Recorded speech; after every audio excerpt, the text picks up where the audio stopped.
Hi ಎಲ್ಲರಿಗೂ ನಮಸ್ಕಾರ. ಹೊಸ ವರ್ಷದ ಶುಭಾಶಯಗಳು. ನಾನು ನೆರಳು ಎಂಬ ಹೊಸ ಯೂಟ್ಯೂಬ್ ಚಾನಲನ್ನು ಪ್ರಾರಂಭಿಸಿದ್ದೇನೆ.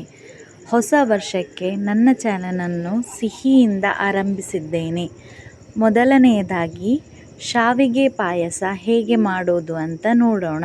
ಬೇಕಾಗುವ ಸಾಮಗ್ರಿಗಳು: ಶಾವಿಗೆ 250 ಗ್ರಾಂ, ತುಪ್ಪ 100 ಗ್ರಾಂ, ಸಕ್ಕರೆ 250 ಗ್ರಾಂ, ದ್ರಾಕ್ಷಿ 10 ಗ್ರಾಂ, ಗೋಡಂಬಿ 10 ಗ್ರಾಂ, ಏಲಕ್ಕಿ 3, ಹಾಲು 1 ಲೀಟರ್.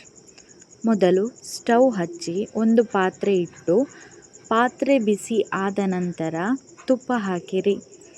ತುಪ್ಪ ಕಾದ ನಂತರ ದ್ರಾಕ್ಷಿ ಹಾಕಿ. ದ್ರಾಕ್ಷಿ ಕಾದ ನಂತರ ತೆಗೆದು ಗೋಡಂಬಿ ಹಾಕಿ ಹುರಿಯಿರಿ. ಗೋಡಂಬಿ ಕಂದು ಬಣ್ಣ ಬರುವವರೆಗೆ ಹುರಿಯಿರಿ. ನಂತರ ಅದನ್ನು ತೆಗೆಯಿರಿ. ಈಗ ಅದೇ ಬಾಣಲೆಯಲ್ಲಿ ಶಾವಿಗೆಯನ್ನು ಹುರಿಯಿರಿ. ಶಾವಿಗೆಯನ್ನು ಹುರಿಯುವಾಗ ಗ್ಯಾಸ್ ಲೋ ಮಾಡಿ. ಶಾವಿಗೆ ಕಂದು ಬಣ್ಣ ಬಂದರೆ ಸಾಕು. ಈಗ ಒಂದು ಸ್ಟೀಲ್ ಪಾತ್ರೆಯನ್ನು ತೆಗೆದುಕೊಂಡು ಅದಕ್ಕೆ 1 ಲೀಟರ್ ಹಾಲನ್ನು ಹಾಕಿ ಕುದಿಯಲು ಇಡಿ. ಹಾಲು ಕುದಿಯುವಾಗ ಅದಕ್ಕೆ ಅರ್ಧ ಲೋಟ ನೀರು ಸೇರಿಸಿ. ಈಗ ಹಾಲನ್ನು ಕುದಿಯಲು ಇಡಿ.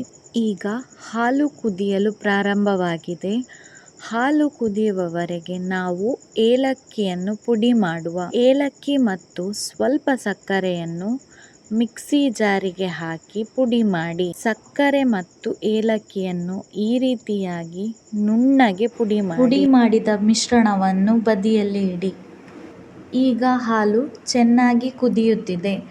ಕುದಿಯುತ್ತಿರುವ ಹಾಲಿಗೆ ನಾವು ಮೊದಲೇ ಹುರಿದಿಟ್ಟಿರುವ ಶಾವಿಗೆಯನ್ನು ಸೇರಿಸೋಣ. ಶಾವಿಗೆಯನ್ನು ಮೊದಲೇ ತುಪ್ಪದಲ್ಲಿ ಹುರಿದಿಟ್ಟಿರುವುದರಿಂದ ಉದುರು ಉದುರಾಗಿ ಬಂದಿದೆ. ಎಲ್ಲ ಶಾವಿಗೆಯನ್ನು ಹಾಲಿಗೆ ಸೇರಿಸೋಣ. ಎಲ್ಲ ಶಾವಿಗೆಯನ್ನು ಹಾಕಿದ ನಂತರ ಚಮಚದ ಸಹಾಯದಿಂದ ಒಮ್ಮೆ ಚೆನ್ನಾಗಿ ಮಿಶ್ರಣ ಮಾಡಿ. ಶಾವಿಗೆ ಈ ಹದಕ್ಕೆ ಬಂದ ನಂತರ ನಾವು ಮೊದಲೇ ತೆಗೆದಿರುವಂತಹ 250 ಗ್ರಾಂ ಸಕ್ಕರೆಯನ್ನು ಸೇರಿಸೋಣ.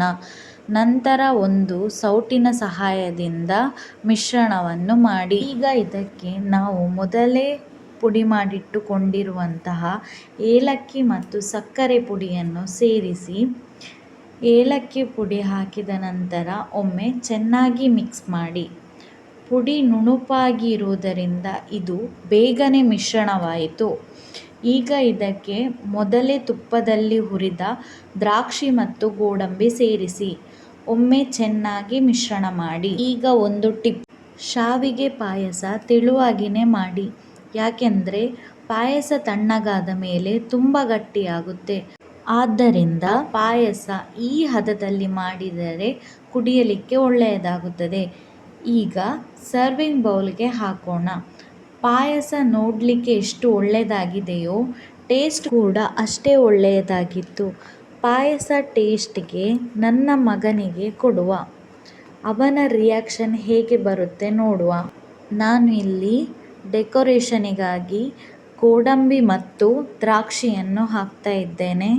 ನನ್ನ ಮಗನಿಗೀಗ ಪಾಯಸ ಸರ್ವ್ ಮಾಡಿದ್ದೇನೆ. ಅವನ ರಿಯಾಕ್ಷನ್ ಹೇಗಿದೆ ಅಂತ ನೋಡಿ. ಅವನೀಗ ಪಾಯಸ ತಿಂದು ಟೇಸ್ಟ್ ಹೇಗಿದೆ ಅಂತ ಹೇಳ್ತಾನೆ. Thank you for watching.